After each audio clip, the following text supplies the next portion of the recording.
Bonjour Saint-Esprit. Il est déjà là au rendez-vous ce matin. Tu vas prendre avec moi le livre de Proverbes 4, verset 7. La Bible dit, la sagesse est la chose principale. Acquiers la sagesse et avec tout ce que tu possèdes, acquiers l'intelligence. Vous savez, ce que Dieu appelle principal, l'homme l'appelle souvent secondaire. Nous courons après les richesses, la connaissance, les opportunités. Mais Dieu dit, cours après la sagesse. Parce que tout ce que tu recherches peut te détruire sans la sagesse pour le gérer. Un bon travail sans sagesse peut te conduire à l'arrogance. Un mariage sans sagesse devient un champ de bataille. Des enfants sans sagesse peuvent devenir une source de honte. C'est pourquoi Dieu dit, la sagesse est la chose principale. Bien-aimé, Dieu t'interpelle ce matin de poursuivre la sagesse. Ce que tu n'as pas obtenu par la force ou les contacts, tu l'obtiendras par ta sagesse. Quelqu'un me donne un amen. Proverbe 8, 12 à 14. La Bible dit, moi la sagesse, j'habite avec la prudence et je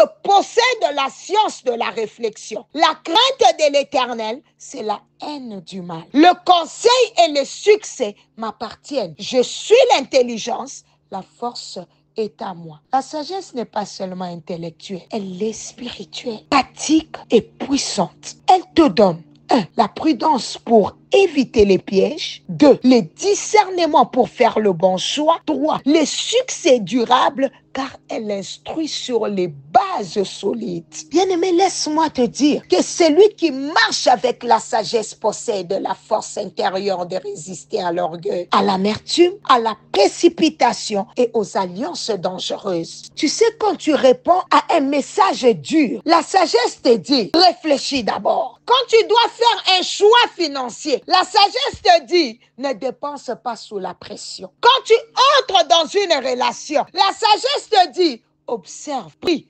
écoute, puis engage-toi. Tu vois le rôle de la sagesse dans ta vie. Bien-aimé, commence à prier. Appelle l'esprit de sagesse. Dis, esprit de sagesse, habite en moi. Apprends-moi la prudence, le conseil, la réflexion. Quelqu'un est en train de dire, je refuse de marcher par impulsion. Je marcherai avec toi au nom de Jésus. Prends Proverbe 10, 19 à 21. Celui qui parle beaucoup ne manque pas de péché. I like it. Mais celui qui retient ses lèvres est un homme prudent. La langue du juste est un argent de choix. Le cœur de méchant a peu de valeur. Les lèvres du juste dirigent beaucoup d'hommes. Tu sais que ta bouche peut te faire perdre plus que ton adversaire. Le proverbe nous rappelle, le silence parfois est une preuve de grandeur, non de faiblesse. Les paroles du juste sont comme un argent précieux. Elles guérissent, elles dirigent,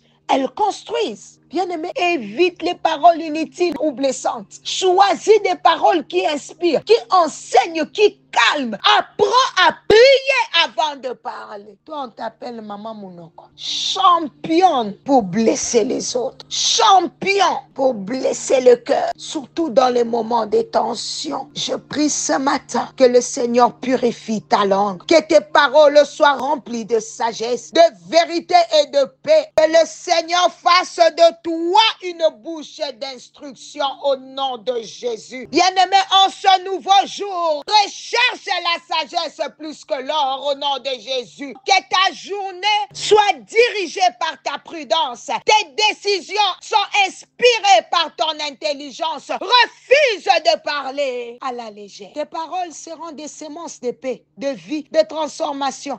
Écoute mon bien-aimé, tu ne tomberas pas dans les pièges de la précipitation parce que tu es couvert par la sagesse. Tu marcheras avec l'intelligence du ciel. Et cela dans le nom de Jésus. Ne marche pas par émotion, mais par révélation. La sagesse t'accompagne dans tes choix, tes conversations et tes relations. Ta bouche devient une source de direction divine pour toi et pour tous les autres. Tu seras un canal de paix, de discernement et de stratégie céleste. Reçois cela au nom de Jésus. Prends avec moi maintenant Proverbe 14, verset 12. La Bible dit, telle voie paraît droite à un homme, mais son issue, c'est la voie de la mort. Ce verset est une alerte douce mais puissante.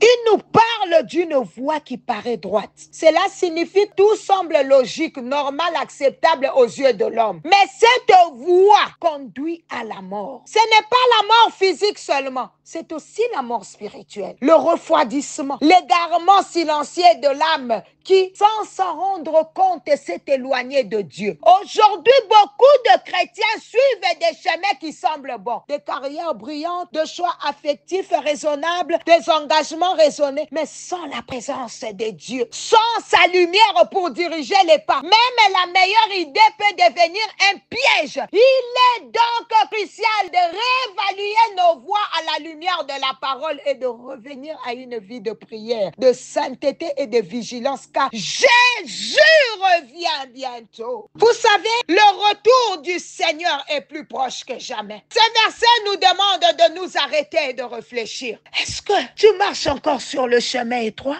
Bien-aimé, Dieu te demande, est-ce que tu as pris une direction qui te plaît, mais qui t'éloigne de Dieu? Est-ce que ta vie est prête pour le retour de Jésus? Es-tu encore spirituellement sensible ou est-ce que ton cœur est devenu tiède? Oh my God.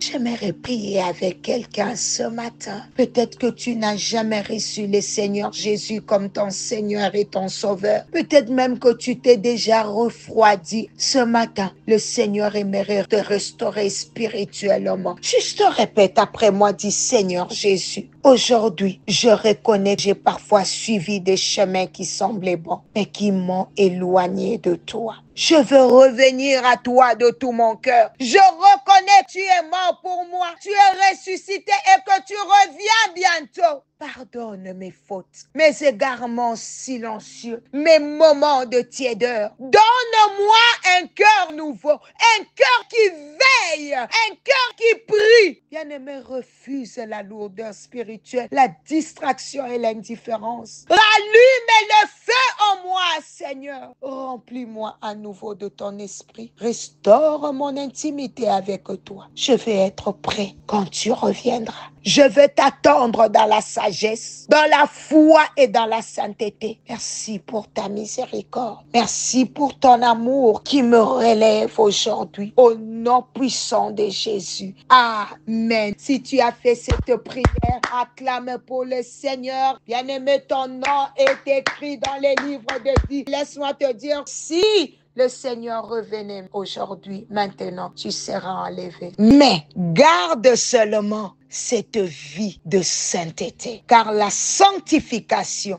doit être entretenue. Ma main levée vers le ciel, je déclare que cette journée soit pour toi un tournant spirituel, que la lumière de Dieu éclaire tes voies, que toute lourdeur spirituelle tombe aujourd'hui au nom de Jésus, que ton cœur soit réveillé et que la soif de Dieu te remplisse à nouveau. Tu n'es pas seul. Dieu t'étend la main. Il t'attend. Il te relève. Marche dans sa paix, dans sa sagesse et dans sa force. Au nom de Jésus, j'ai ainsi prié et demandé. Bonne journée dans la présence du Seigneur. C'était bien l'humble servante de l'Éternel, maman Nathalie Lokula. À demain par la grâce de Dieu. Bye bye.